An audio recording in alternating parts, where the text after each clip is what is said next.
brought to you by Nova शुद्ध घी। जब जब खाए दिल खुश हो जाए, सदियों का नोवा शुद्ध देसी घी, सपना स्वस्थ भारत का। I love ghee ghee ghee ghee ghee.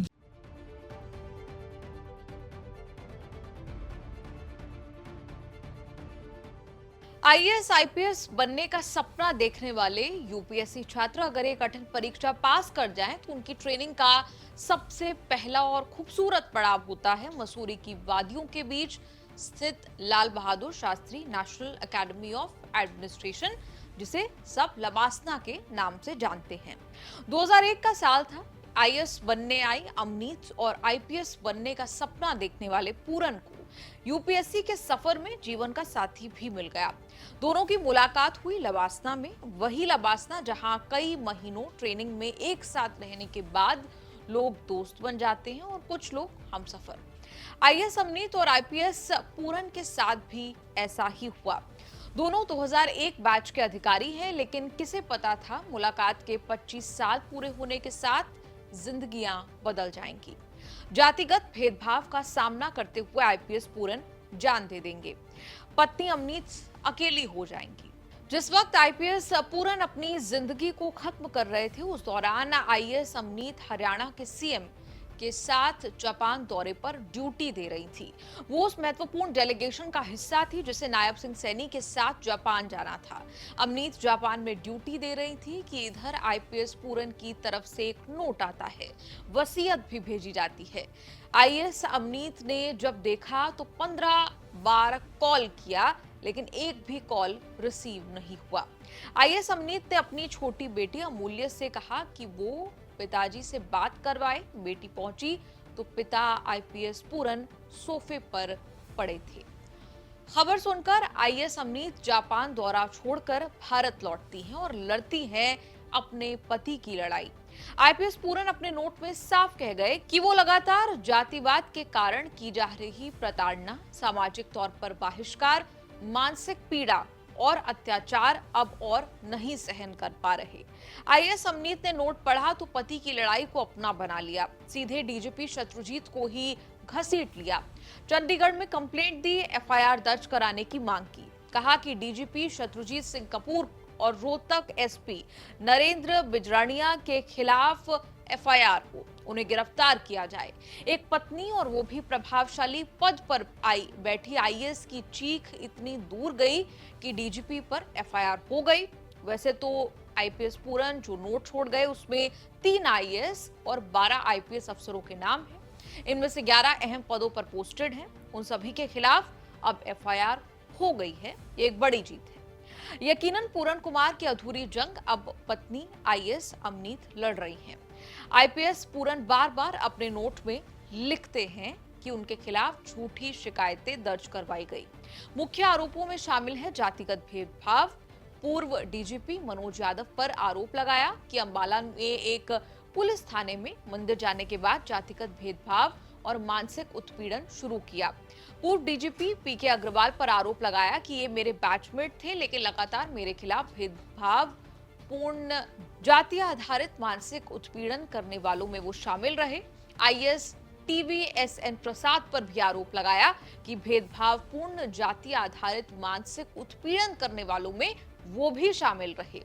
IAS Rajiv Arora पर आरोप लगाया कि पिता के अंतिम समय में दर्शन के लिए अवकाश की अनुमति नहीं दी, जिसकी वजह से पिता की मृत्यु से पहले उनसे अंतिम बार वो नहीं मिल पाए। यही जीवन का सबसे बड़ा दर्द वो बताते हैं।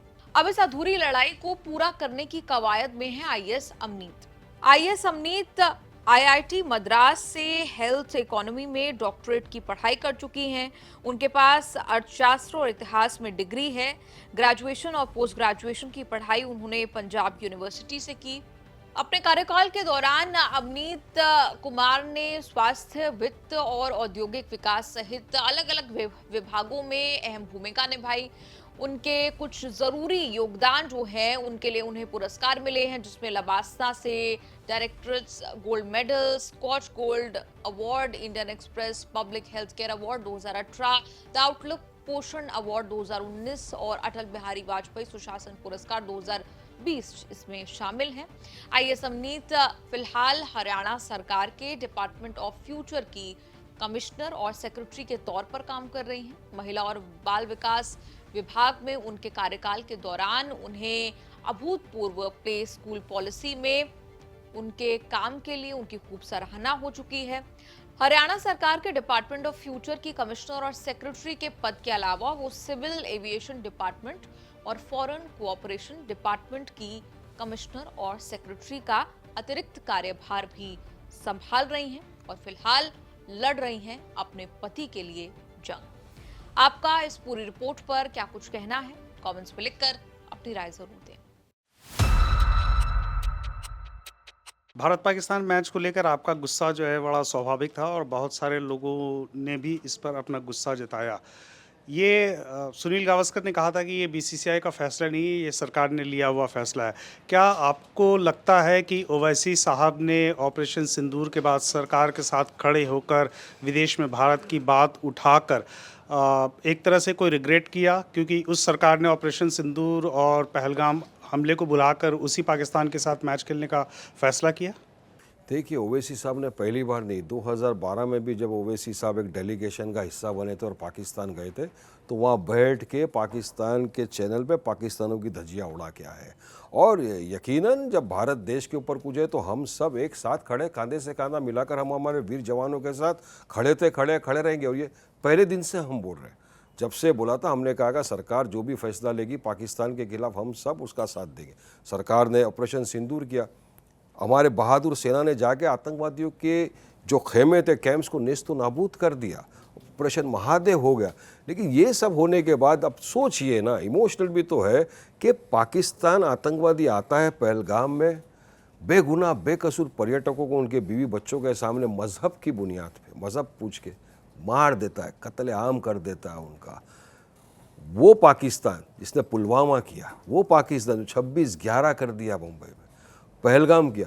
क्या ऐसे दुश्मन देश के साथ जब हमने उसके साथ तमाम रिश्ते तोड़ दिए, अभी ना हम उस पानी बंद कर दिया, trade and talks cannot go together हमने बोल दिया, खून और पानी एक साथ नहीं बह सकता, सारे रिश्ते तोड़ दिए। उनके सोशल मीडिया इन्फ्लुएंसर जो थे, क्रिकेटर थे, फिल्म स्टार थे, सबके अकाउंट को भारत ने बैन कर दिया।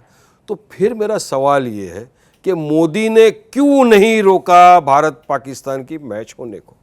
रोकना चाहिए था। उल्टा हम देख रहे हैं स्टेडियम में बैठकर वो आफरीदी जोकर नंबर 1 पाकिस्तान का जो है हर बार हमारे भारत के खिलाफ अनाप शनाप बकता है, उसके साथ बैठ के बात कर रहे हैं। जय शाह बैठा है। तो बताइए, क्या ये हमारी बहनों का, जिनका सिंदूर उजड़ गया पहलगाम हमले में, क्या ये उनका अपमान नहीं है? हमने तो नहीं देखा, हमने तो मैच को बॉयकॉट किया। तो अब सबसे बड़ा नेशनलिस्ट पेट्रियोटिक वारिस पठान हुआ या ये अनुराग ठाकुर और जय शाह हुए? आप हिसाब लगा दीजिए, देश के सामने सवाल करिए, आपको उसका जवाब मिल